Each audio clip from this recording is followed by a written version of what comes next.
A very warm welcome to all my dear students. हम लोग class 12 electrostatics का chapter 1 according to NCERT finish कर चुके हैं। उसी का कंटिन्यू पार्ट चैप्टर 2 है जिसका नाम है इलेक्ट्रिक पोटेंशियल एंड कैपेसिटर।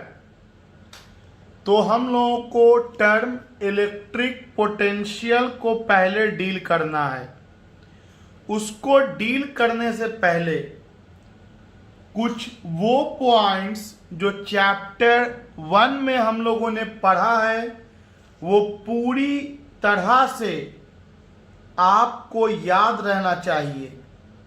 आइए मैं कुछ बातें उस चैप्टर्स की लिख तो ज़रूर रहा हूँ, लेकिन उस चैप्टर में इन सारी बातों को हम लोग बहुत सारे एग्जाम्पल से और लंबे लंबे मेथड से सीखा और समझा था। तो मैं इन शॉर्ट लिख रहा हूँ, लेकिन डिटेल आपके ब्रेन में सभी पॉइंट का आना चाहिए। तो हम लोग स्टार्ट किए हैं चैप्टर 2 और जिस टर्म से हम लोग स्टार्ट कर रहे हैं उस टर्म का नाम है इलेक्ट्रिक पोटेंशियल।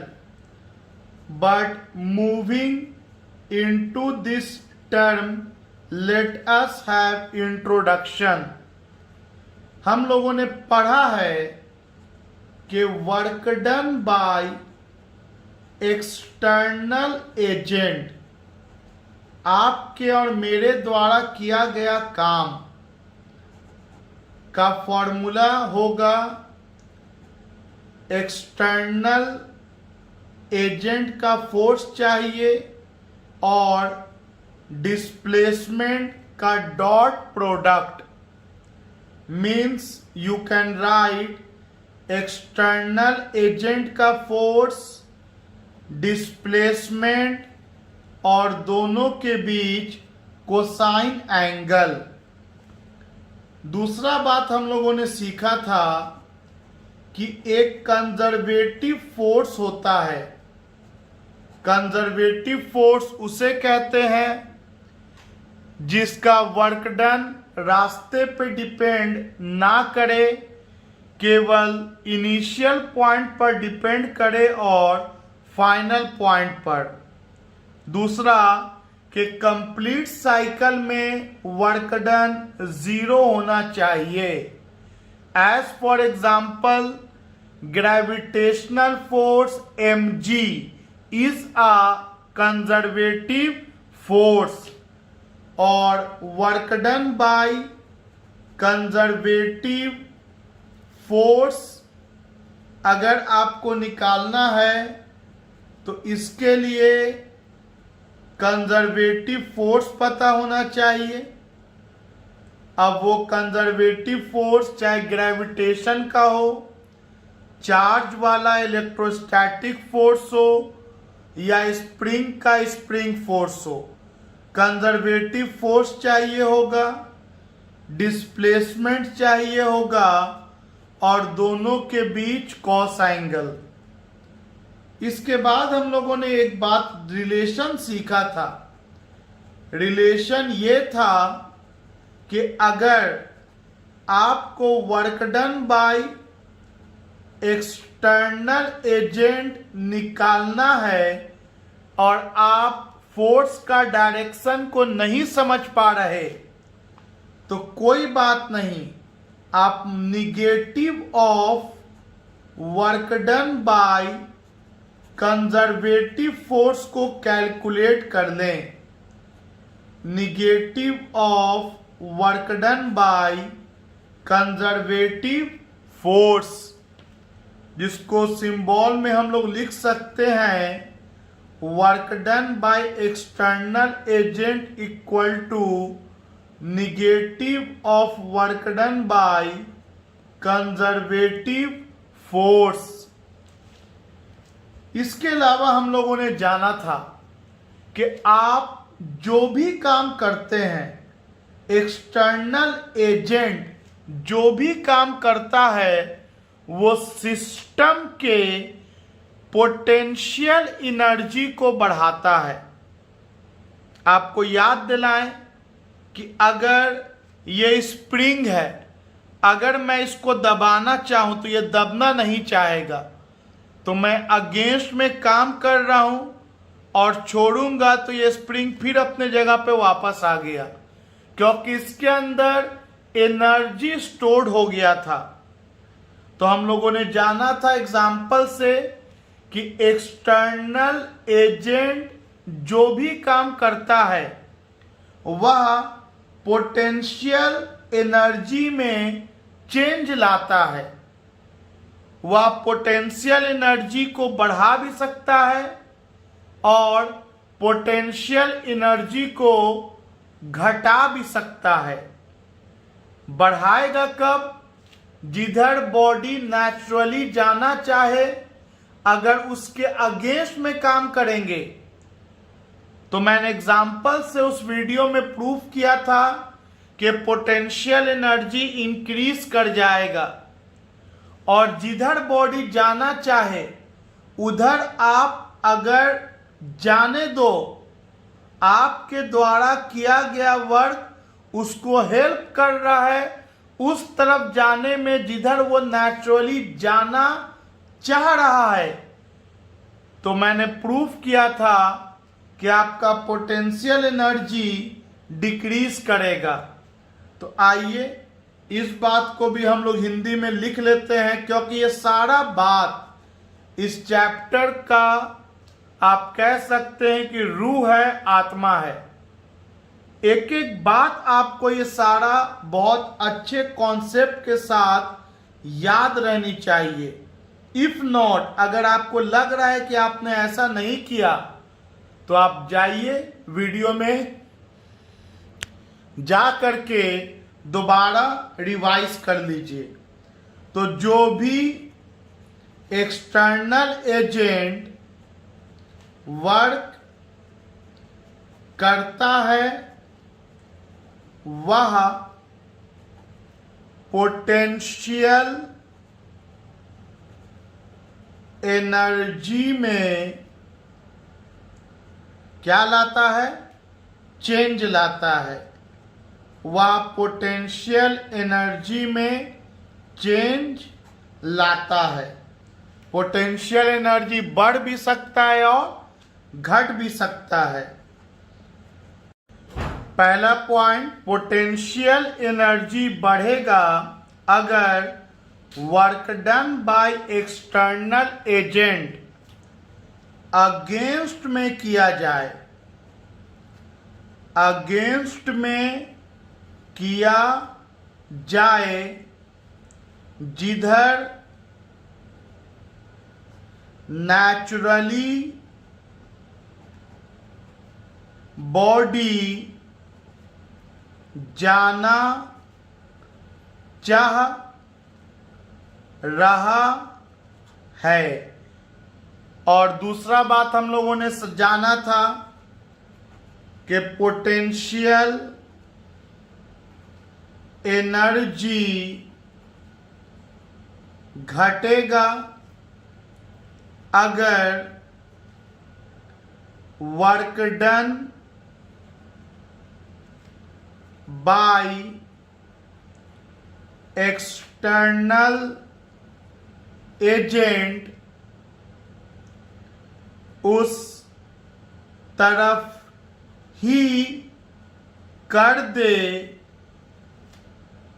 जिधर बॉडी नेचुरली जाना चाह रहा है। याद करो, एक एग्जाम्पल मैंने दिया था कि ये पेन है। अभी इस कॉपी पर इस पेन का पोटेंशियल एनर्जी हम जीरो नहीं मान सकते हैं जब तक ना लिख दें कि consider this copy as reference level. तो तो इस कॉपी पर इस पेन का पोटेंशियल एनर्जी UA है और ये पेन जाना कहाँ चाह रहा है, तो नीचे। अगर ये कॉपी टेबल हट जाए तो पेन नीचे जाना चाह रहा है और मैं इस पर ऊपर फोर्स लगा करके वर्क डन करा दिया। तो मैंने बताया था कि अब इस लेवल पर पोटेंशियल एनर्जी क्या होगा, तो उसका कॉन्सेप्ट था कि जो भी पोटेंशियल एनर्जी A पर है उसमें mgh ऐड हो जाएगा, मतलब work done by external agent add हो जाएगा। जो भी एक्सटर्नल एजेंट ने वर्क किया वो इनिशियल में ऐड हो जाएगा और इस तरह से अगेंस्ट में काम करने पर पोटेंशियल एनर्जी बढ़ गया। लेकिन अगर इसी पेन को इमेजिन करो कि नीचे ले जाते, जगह होता मेरे पास नीचे ले जाने का और नीचे ले जाते, तो मैंने बताया था कि जो भी पोटेंशियल एनर्जी इस A पर है, H हाइट नीचे, उसमें -mgh ऐड हो जाएगा, पोटेंशियल एनर्जी घट जाएगा। तो ये तो मैंने आपको एग्जांपल दिया था प्रीवियस वीडियो में कि जिधर ये पेन जाना चाह रहा है उसके अगेंस्ट में काम करेंगे तो पोटेंशियल एनर्जी इस पेन का बढ़ जाएगा और जिधर पेन जाना चाह रहा है इसको उधर ही जाने देंगे तो इसका पोटेंशियल एनर्जी घट जाएगा। और आप जब भी बता सकते हैं तो चेंज बता सकते हैं। अगर आपको चेंज ना बता करके आपको किसी एक पॉइंट का बताना है तो यह तभी पॉसिबल था जब किसी एक पॉइंट को आप रेफरेंस लेवल लेकर के उस पॉइंट पर पोटेंशियल एनर्जी को जीरो बना लें। तो आइए अब हम लोग अगेन पिछले पढ़ाए गए वीडियो को इस नए चैप्टर से कंपेयर करते हैं, उसके सिमिलैरिटी को एक्चुअली में देखते हैं। तो आप लोगों ने पढ़ा था कि अगर एक m मास का बॉडी किसी पॉइंट A पर है तो इस पॉइंट पर पोटेंशियल एनर्जी UA मान लिया गया और अगर इसे H हाइट ऊपर पहुंचा दिया जाए फ्रॉम A टू B और B पर आपसे पोटेंशियल एनर्जी पूछें तो आपको बेहतर ढंग से याद होगा, कहा गया था कि जो A पर पोटेंशियल एनर्जी होगा उसमें mgh ऐड हो जाएगा और यही mgh एक्चुअली में work done by external agent था हम लोगों का, जो mgh आया था। उस सिमिलरली अगर नीचे ले जाएंगे तो आपका mgh से पोटेंशियल एनर्जी घट जाएगा और वहां भी जो -mgh था वो ultimately work done by external agent ही था। मतलब आप ये भी सीखा था कि work done by external agent equal to potential energy at B minus potential energy at A। तो देखो बाबू, अगर आपके पास एक चार्ज है, अब चार्ज है और इस चार्ज से कुछ दूरी पर एक पॉइंट है A और फिर एक पॉइंट है B और इस B पॉइंट पर एक दूसरा चार्ज है Q अब मैं तुमसे बोलूं कि इस Q पर फोर्स लग रहा है या नहीं, तो बोलोगे यस सर, ये पॉजिटिव, इस पॉजिटिव पर फोर्स तो लगाएगा, और यह फोर्स आप सब जानते हैं 1/4πε0 Q1 into Q2 by R square according to Coulomb's law. तो इस B पॉइंट पर फोर्स लग रहा है, जिसको हम लोग इलेक्ट्रोस्टैटिक फोर्स के नाम से जानते हैं। यहां से कंपेयर करो तो ये एक ग्रेविटेशनल फोर्स mg था, तो यहां जो काम ग्रेविटेशनल फोर्स कर रहा, यहां वही काम इलेक्ट्रोस्टैटिक फोर्स कर रहा। इलेक्ट्रोस्टैटिक फोर्स इस Q चार्ज को बुलाना चाहेगा या भगाना चाहेगा, तो डेफिनेटली पॉजिटिव पॉजिटिव को रिपेल करेगा।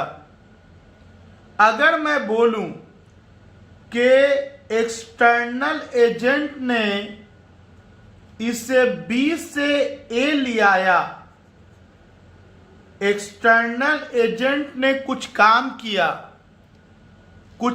किया और इस Q चार्ज को B से A मूव करा दिया, और रास्ते से तो मतलब है नहीं, सीधा भी मूव करा सकता है, ऐसे घुमा के भी मूव करा सकता है, ऐसे ऐसे करके भी मूव करा सकता है, क्योंकि इलेक्ट्रोस्टैटिक फोर्स एक कंजर्वेटिव फोर्स है, तो वो रास्ते पे तो डिपेंड करेगा नहीं।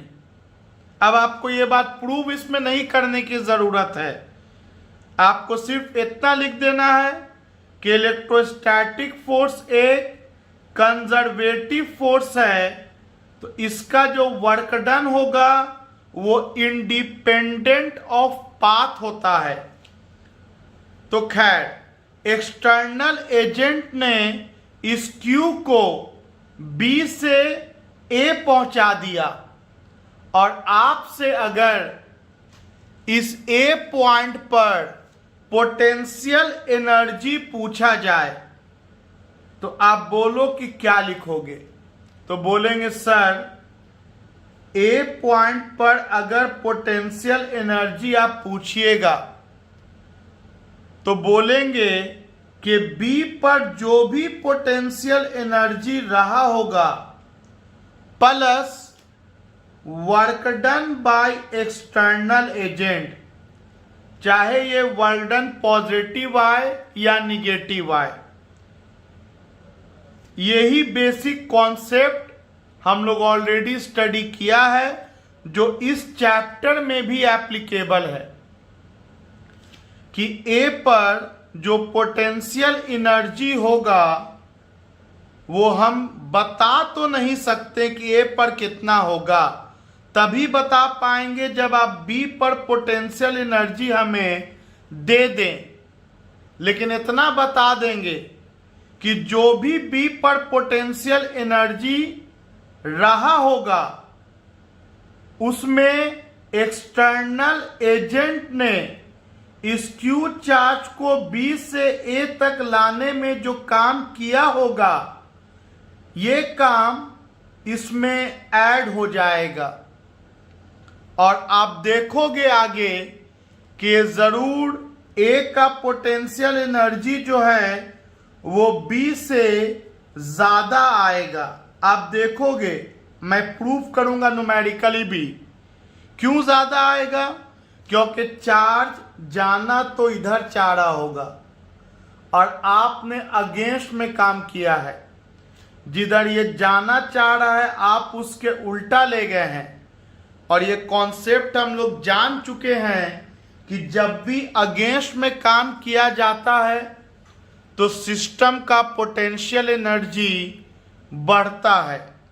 तो देख लेंगे कि ये वर्क डन जो आएगा वो पॉजिटिव आएगा, देख लेंगे, डिराइवेशन में भी देखेंगे। आप इसका उल्टा भी सोच सकते हो।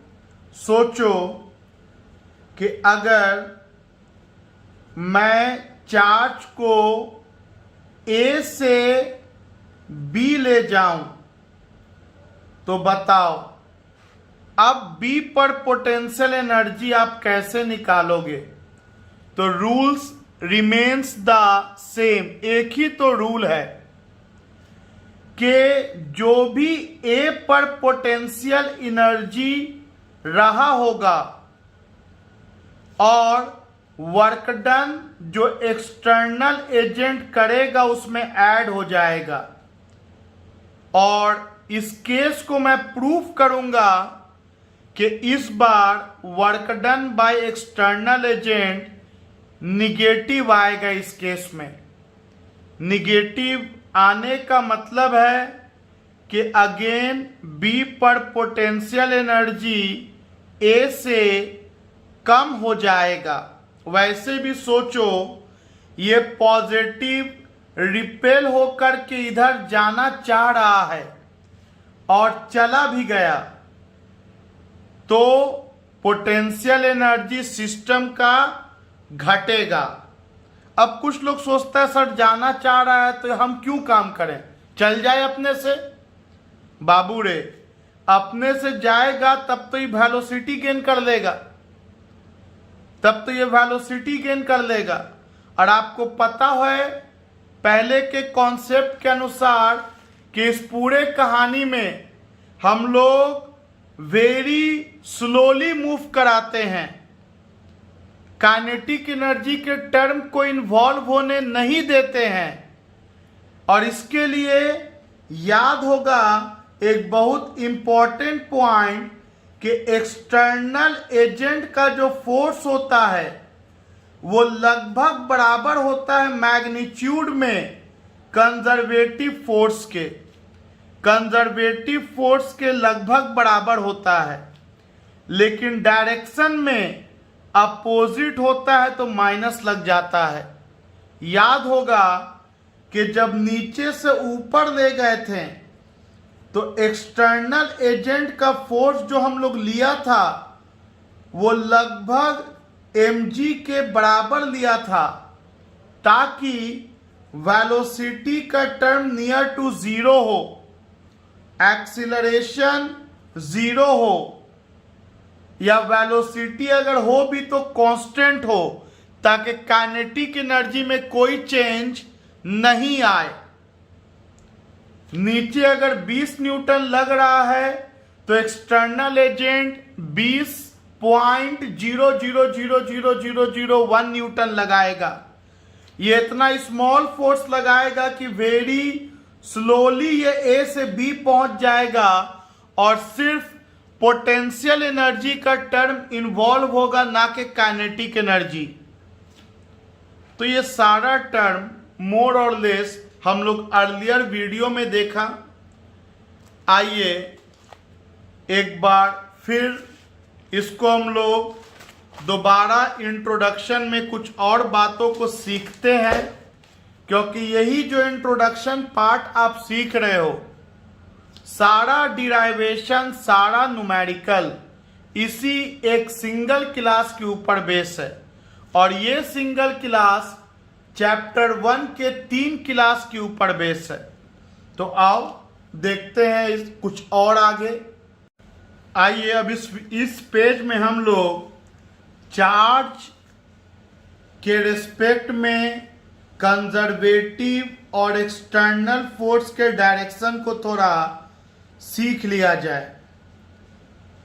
मान लो अगर मुझे किसी प्लस क्यू चार्ज को ए से बी लाना है तो आप सोच लो पहले कि कंजर्वेटिव फोर्स किधर लगेगा और एक्सटर्नल एजेंट किस तरफ फोर्स लगाएगा।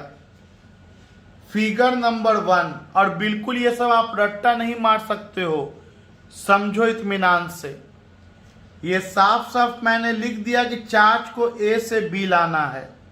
तो सवाल यही है कि कंजर्वेटिव फोर्स का डायरेक्शन बताओ और एक्सटर्नल एजेंट वाले फोर्स का डायरेक्शन बताओ।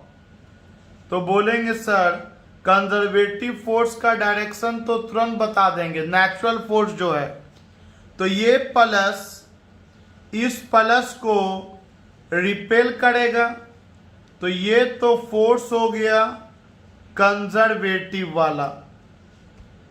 और इसका मतलब हुआ कि एक्सटर्नल एजेंट अंदर की तरफ फोर्स लगाएगा, अंदर की तरफ फोर्स लगाएगा, क्योंकि एक्सटर्नल एजेंट का फोर्स हमेशा कंजर्वेटिव फोर्स के डायरेक्शन के अपोजिट लगता है, और यह एक्सटर्नल एजेंट का फोर्स मैग्नीट्यूड में नियरली कंजर्वेटिव फोर्स के बराबर होगा। अगर इधर यहाँ इस पॉइंट पर 100 न्यूटन लगेगा राइट साइड में, तो एक्सटर्नल वाला लगभग 100 ही लगाएगा लेफ्ट साइड में, बस 100 में थोड़ा ज़्यादा, और थोड़ा ज़्यादा का मतलब आप जानते हैं 100.00000000001 लगभग बराबर, बस वो थोड़ा ज़्यादा उसको ए से बी की तरफ लाएगा। तो हमने जो एक्सटर्नल एजेंट का फोर्स है वो कंजर्वेटिव फोर्स के डायरेक्शन के अपोजिट लगता हुआ देख रहे हैं। फिगर नंबर 2, अगर प्लस क्यू ही चार्ज हो और इस बार चार्ज को बी से ए ले जाया जा रहा है, तो अब बताओ एक्सटर्नल एजेंट किधर फोर्स लगाएगा। तो कुछ लोग तो एकदम सीधा बोलते कि जिधर अभी लगा रहा उसका उल्टा कर दीजिए।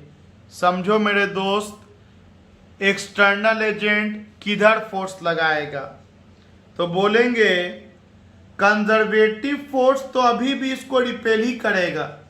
आप ए पे रखो सर या बी पे रखो, और हम भी अगर इधर ही फोर्स लगा दें तब तो इसके पास वेलोसिटी और ज़्यादा बढ़ जाएगा।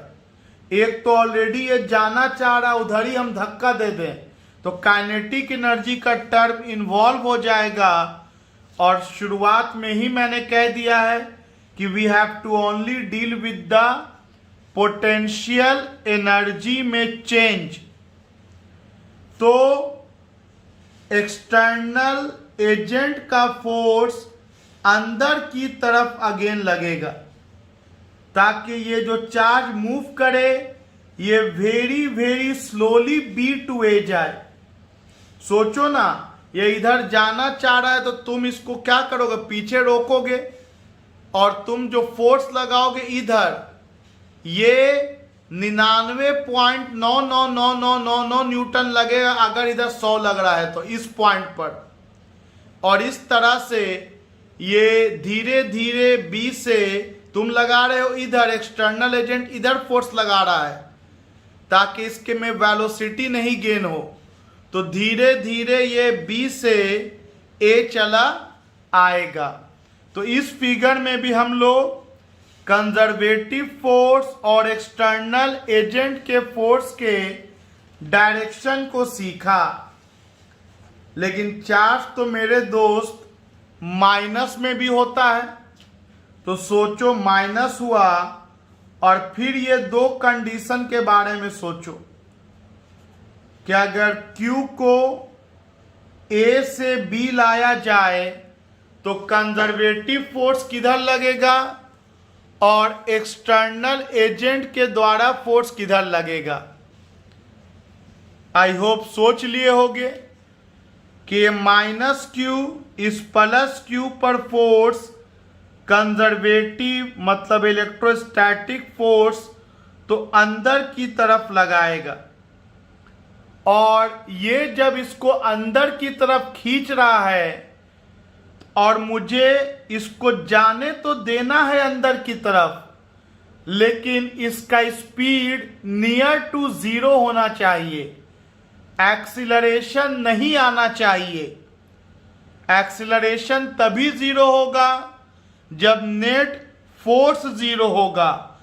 तो इसको जीरो फोर्स बनाने के लिए एक्सटर्नल एजेंट बाहर की तरफ वर्क करेगा, और यही जो एक्सटर्नल एजेंट वर्क कर रहा है, ये चार्ज ए से बी आ रहा है, वो चेंज इन पोटेंशियल एनर्जी दे देगा। खैर, इन सब फिगर में तो हम लोग डायरेक्शन को कंसिडर कर रहे हैं, न्यूमेरिकल पार्ट फिर अलग से करेंगे।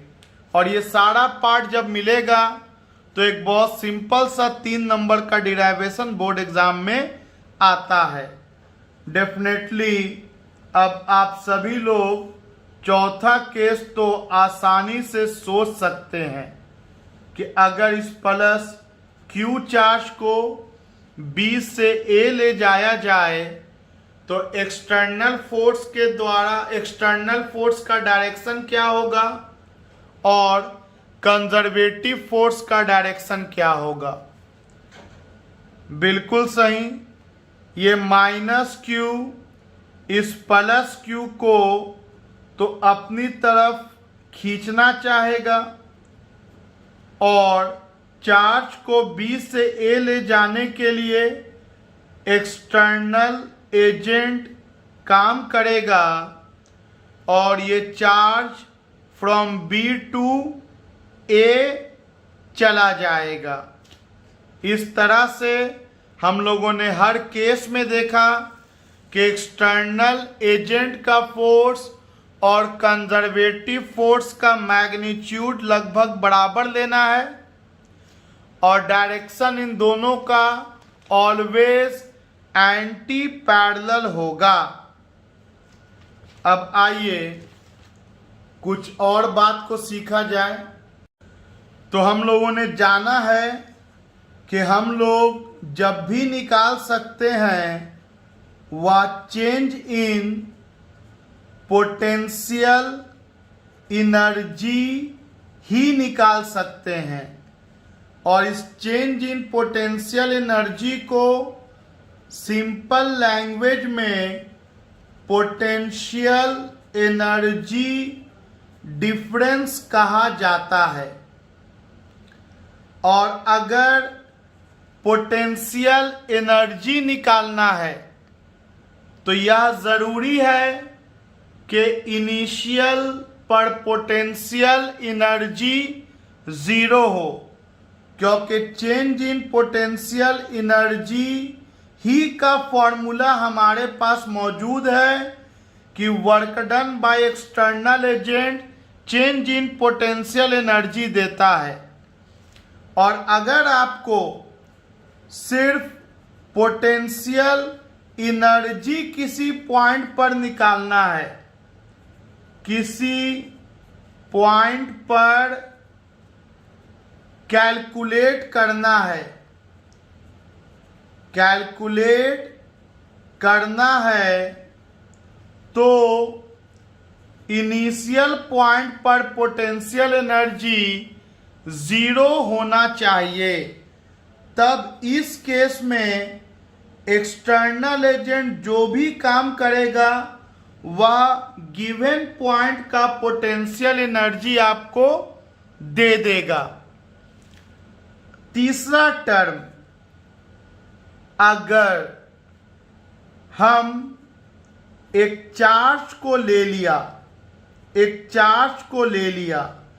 इस चार्ज का इसके चारों तरफ इलेक्ट्रिक फील्ड मौजूद होगा और बी पॉइंट पर या ए पॉइंट पर जो नाम दे दो, एक क्यू चार्ज है और इस क्यू चार्ज को ए से बी लाया जाए, तब आप क्या लिख सकते हैं? आप लिख सकते हैं कि work done by external agent जो होगा वह potential energy at B minus potential energy at A देगा।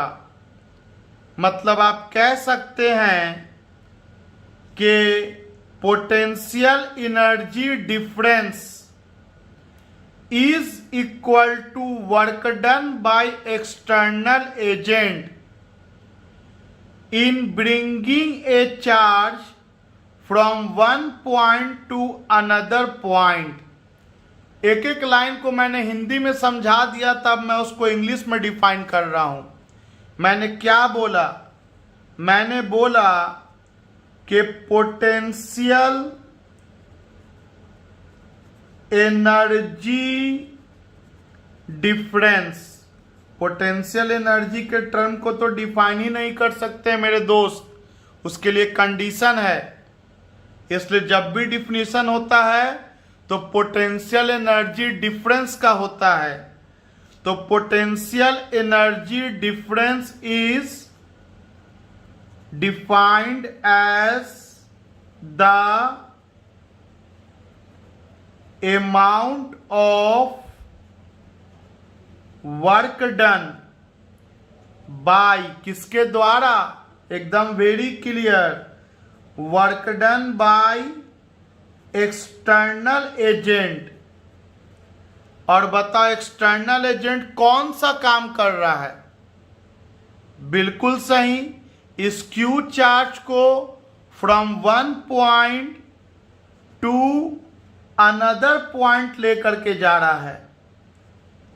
और यही जो work done by external agent है वही ना आपको रे बउआ चेंज इन पोटेंशियल एनर्जी दे देगा या पोटेंशियल एनर्जी डिफरेंस दे देगा। और चार्ज का बात हो रहा है तो इलेक्ट्रिक पोटेंशियल एनर्जी डिफरेंस कह दोगे, क्योंकि यहां चार्ज इन्वॉल्व है। अगर मास इन्वॉल्व होता mg वाला तो ग्रेविटेशनल पोटेंशियल एनर्जी डिफरेंस बोल देते। यहां चार्ज इन्वॉल्व है तो इलेक्ट्रिक टर्म ऐड हो गया, तो electric potential energy difference is defined as the amount of work done by external agent in taking charge from one point to another in the presence of another charge,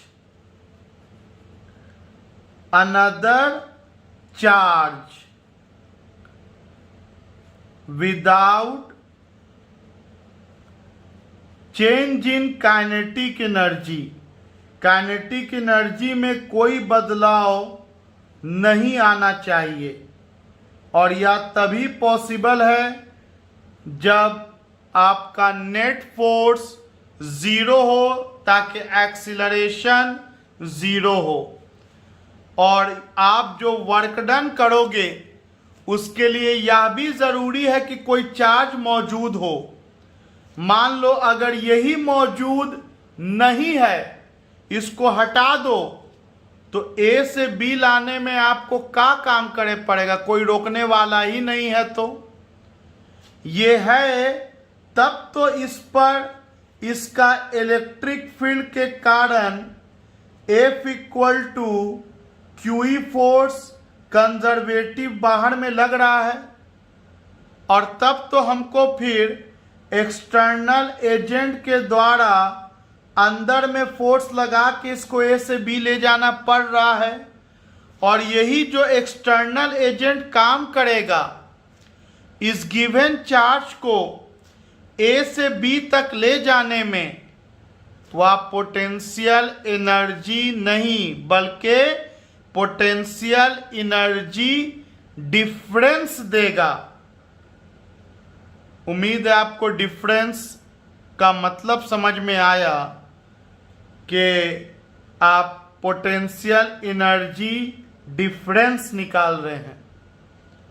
लेकिन अगर मैं बोल दूं ना, हमको बी पर पोटेंशियल एनर्जी बताओ, और मैं ए का आपको पोटेंशियल एनर्जी ना दूं, तो बोलेंगे तब सर आप इस ए पॉइंट को यहां ना लेकर के इस ए पॉइंट को आप इन्फिनिटी पे ले लो सर। बोलेंगे इससे क्या होगा? तो बोलेंगे सर इन्फिनिटी पे आप लीजिएगा ना, तो देखिए इन्फिनिटी पे लेने पर फोर्स हो जाएगा k q1 q2 by infinity का square and anything by infinity zero. किसी भी फिजिकल क्वांटिटी को जब इन्फिनिटी से डिवाइड करते हैं तो वो जीरो आ गया। तो अगर आप इनिशियल पॉइंट इन्फिनिटी पे ले लोगे, आपका फोर्स जीरो, ऑब्वियस है कि वर्क डन जीरो हो जाएगा इन्फिनिटी पर। और जब इन्फिनिटी पर कोई काम ही नहीं हो रहा है तो फिर पोटेंशियल एनर्जी का टर्म इस इन्फिनिटी पर जीरो होगा।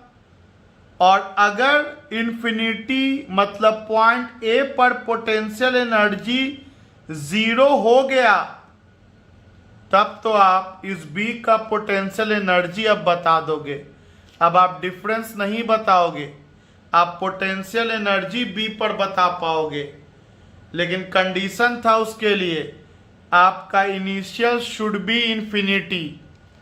तो कोई बताएगा कि इलेक्ट्रिक पोटेंशियल एनर्जी का डिफिनीशन क्या होगा? इलेक्ट्रिक पोटेंशियल एनर्जी का डिफिनीशन क्या होगा? तो बोलेंगे it is the amount of work done by external agent in taking charge. अब ये चार्ज 2 कूलम का भी हो सकता है, 3 कूलम का भी, 4 कूलम का भी, जितना भी कूलम का ये चार्ज हो सकता है, no matter. In taking a charge from one point की इन्फिनिटी, बोलेंगे infinity to a certain point. अब तो एक ही पॉइंट है तो टू ए सर्टेन पॉइंट मतलब ए इन्फिनिटी हो गया and B is called certain point और टू ए सर्टेन डिस्टेंस, क्योंकि बी का तो डिस्टेंस पता है। सर्टेन पॉइंट और सर्टेन डिस्टेंस, एक पक्का डिस्टेंस कि यहां से 5 मीटर, यहां से 15 मीटर या यहां से 100 मीटर। लेकिन लाएंगे इन्फिनिटी से, क्योंकि जब इन्फिनिटी से लेकर के आएंगे तब आपका यूए वाला टर्म जीरो हो जाएगा और तब आप बी पर पोटेंशियल एनर्जी बता पाओगे। तो इलेक्ट्रिक पोटेंशियल एनर्जी को डिफाइन कैसे करेंगे बाबू? तो बोलेंगे it is defined as the amount of work done by external agent in bringing a charge from infinity to a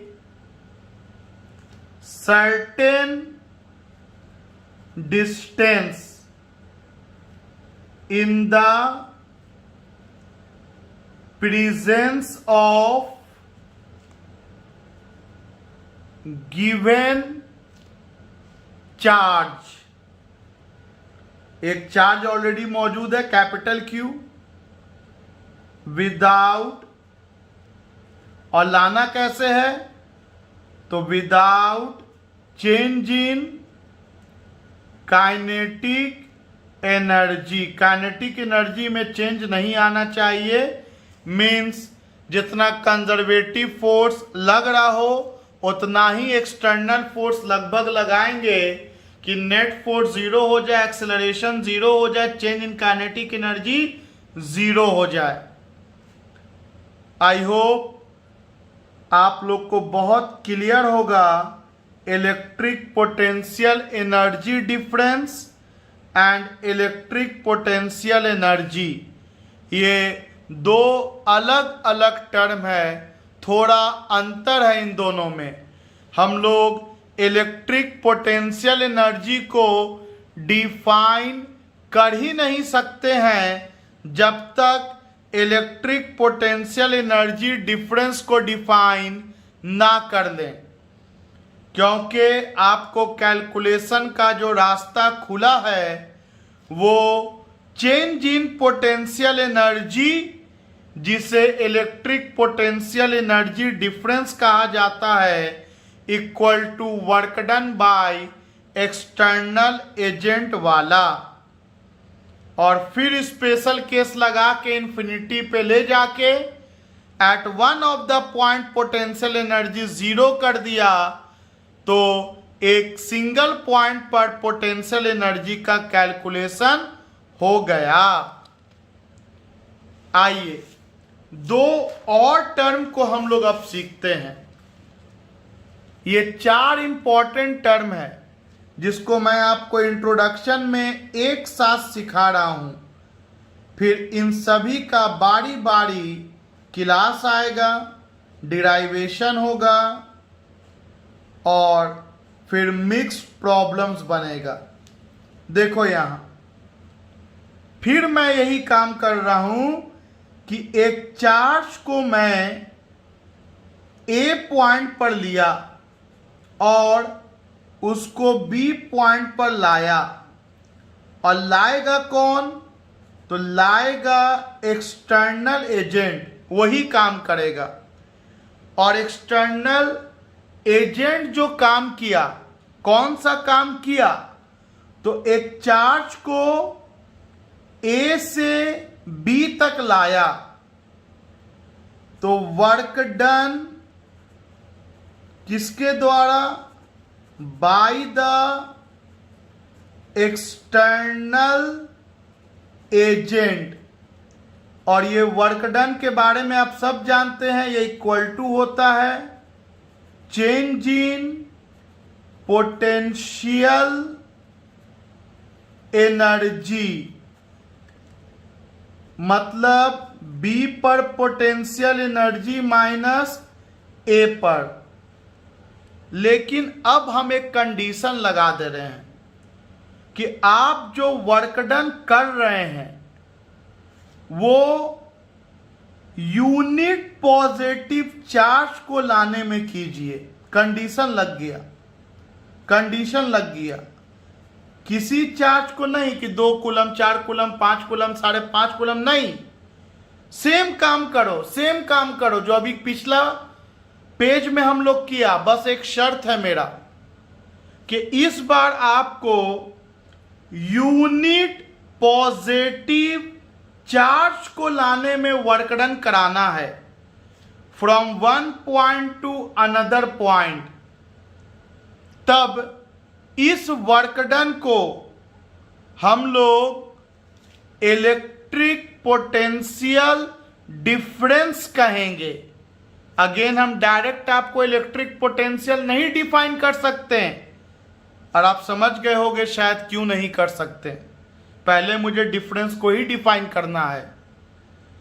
तो इस बार क्या फर्क पड़ रहा है कॉन्सेप्ट में? सब कुछ तो मोर और लेस सेम है, लेकिन यही छोटा छोटा फर्क है जो आपको अपने ब्रेन में उतार लेना है।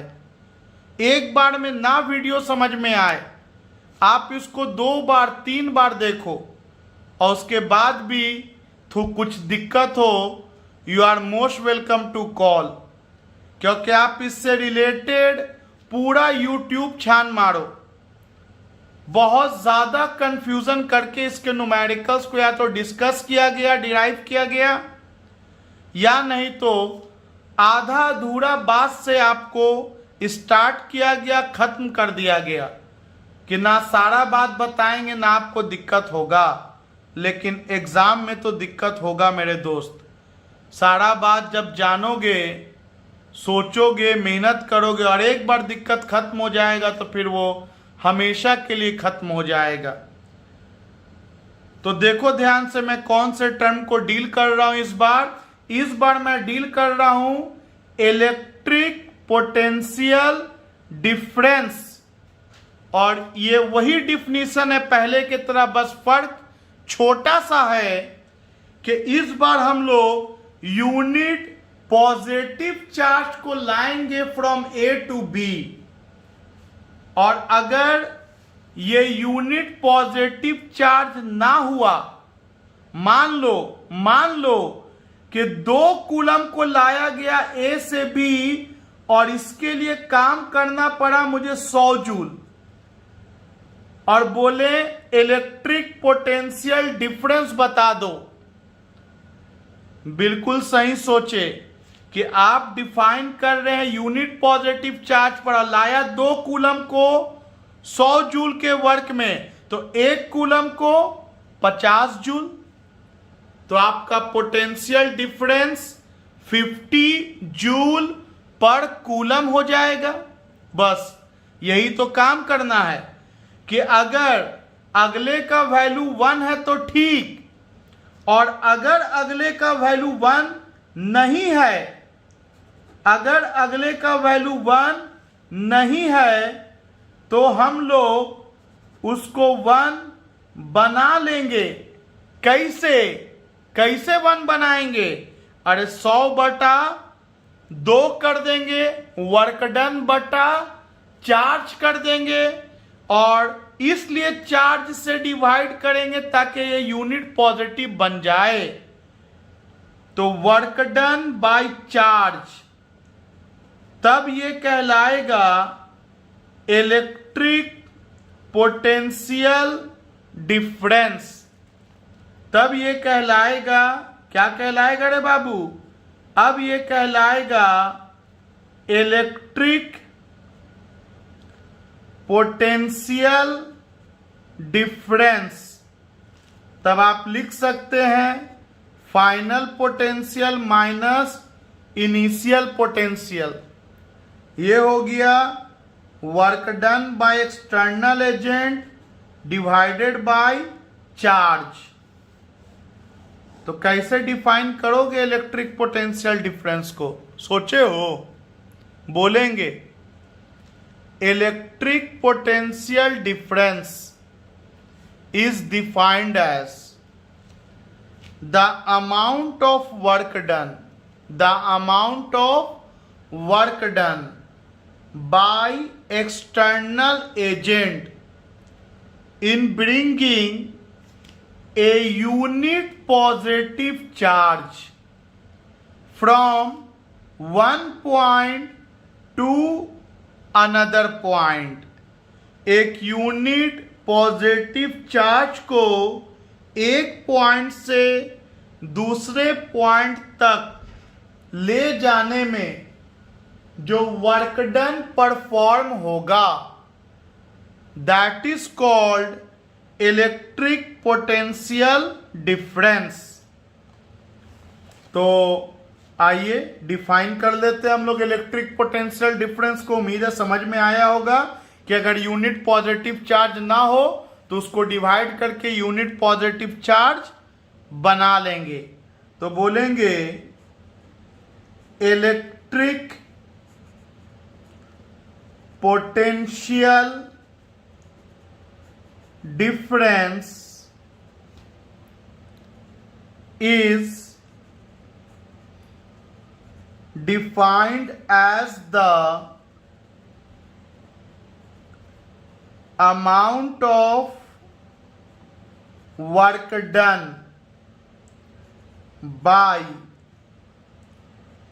external agent in bringing a unit positive charge from one point to another point। in the presence of given charge without change in kinetic energy, without change in kinetic energy। I hope यह term आपको बहुत clear होगा कि electric potential difference work done by external agent है जो एक unit positive charge पर किया जाएगा, उसको इन्फिनिटी से उसको वन पॉइंट से अनदर पॉइंट तक लाने में, मतलब बोलेंगे कि electric potential difference means VB minus VA is equal to work done by external agent by the test charge. मान लो अगर हम टेस्ट ही चार्ज ही को पहले ही से लेकर के आए तो मुझे चार्ज से डिवाइड करने की क्या ज़रूरत। तो ये इसका प्रॉपर फॉर्म हुआ लिखने का।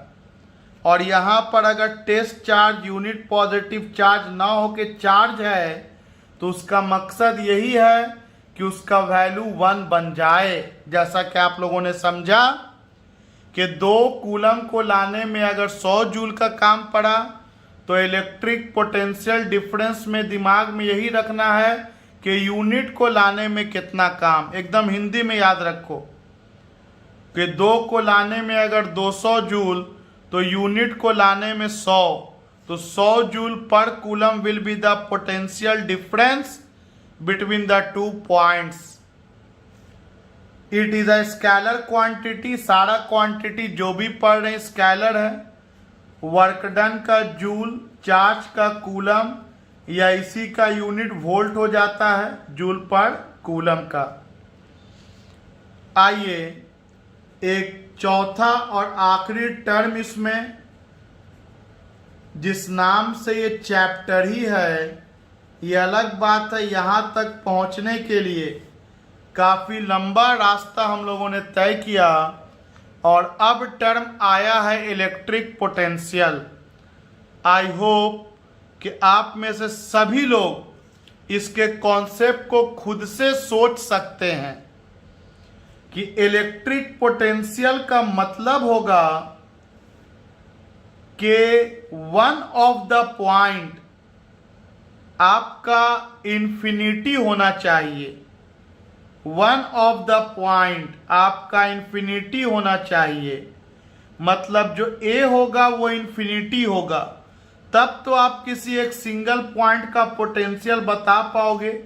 नहीं तो आपको एक अगर पोटेंशियल पता होगा कि सर्टेन वैल्यू होगा तो आप पोटेंशियल डिफरेंस बता पाओगे। अगर आपको बी का पोटेंशियल बताना है तो यूनिट पॉजिटिव चार्ज को आपको इन्फिनिटी से इस पॉइंट तक लाना होगा, और यूनिट पॉजिटिव चार्ज को इन्फिनिटी से सर्टेन डिस्टेंस तक लाने में जो वर्क किया जाएगा, now this work done will be called electric potential.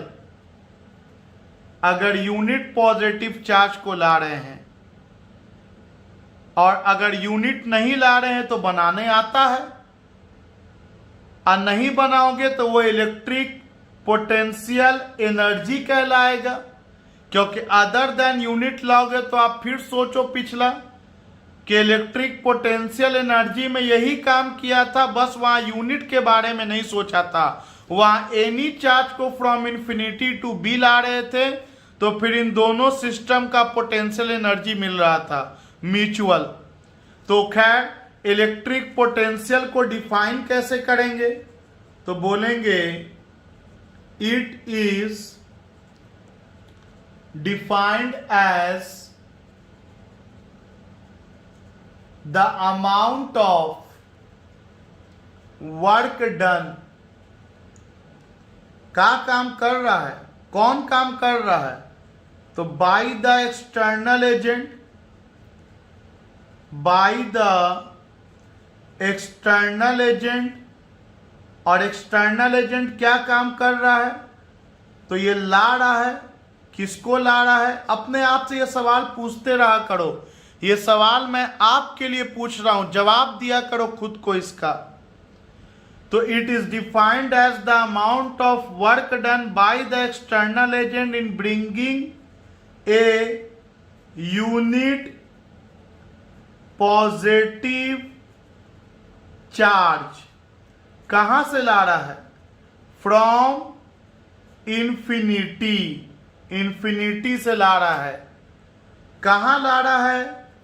तो टू ए सर्टेन डिस्टेंस, एक सर्टेन डिस्टेंस पे ला रहा है, against the electric field of given charge, या आप in the presence of given charge भी लिख सकते हो। मैंने लैंग्वेज को थोड़ा सा चेंज कर दिया, बात आप समझ ही रहे होगे कि गिवन चार्ज का इलेक्ट्रिक फील्ड है इधर, और इसके अगेंस्ट में हम लोग इस Q0 को लेकर के आ रहे हैं, against the electric field of given charge without change in kinetic energy, without change in kinetic energy. तो हम लोगों ने 4 टर्म को सीखा। इलेक्ट्रिक पोटेंशियल एनर्जी डिफरेंस, जिसे चेंज इन पोटेंशियल एनर्जी आप जानते हैं, जो equal work done by external agent, पहला मेन टर्म। उसी से निकल के आया इलेक्ट्रिक पोटेंशियल एनर्जी, अगर आप इनिशियल को इंफिनिटी पर ले लें। उसके बाद आया इलेक्ट्रिक पोटेंशियल डिफरेंस, अगर आप एक पॉइंट से दूसरे पॉइंट तक किसी यूनिट पॉजिटिव चार्ज को मूव कराएं, और यूनिट अगर ना हो तो उसको यूनिट बना लें, तब इलेक्ट्रिक पोटेंशियल डिफरेंस कहलाएगा। और अगर आप इनिशियल पॉइंट इंफिनिटी पर ले लोगे, तब आप किसी सर्टेन पॉइंट का इलेक्ट्रिक पोटेंशियल बता पाओगे कि इस चार्ज का क्या क्षमता है इस बी पॉइंट पर। तो अगले वीडियो में हम लोग स्टार्ट फ्रॉम 0 करेंगे, क्योंकि यहां तक इंट्रो था पूरे कॉन्सेप्ट का। हम लोग स्टार्ट करेंगे define electric potential and what is the derivation of electric potential due to single charge.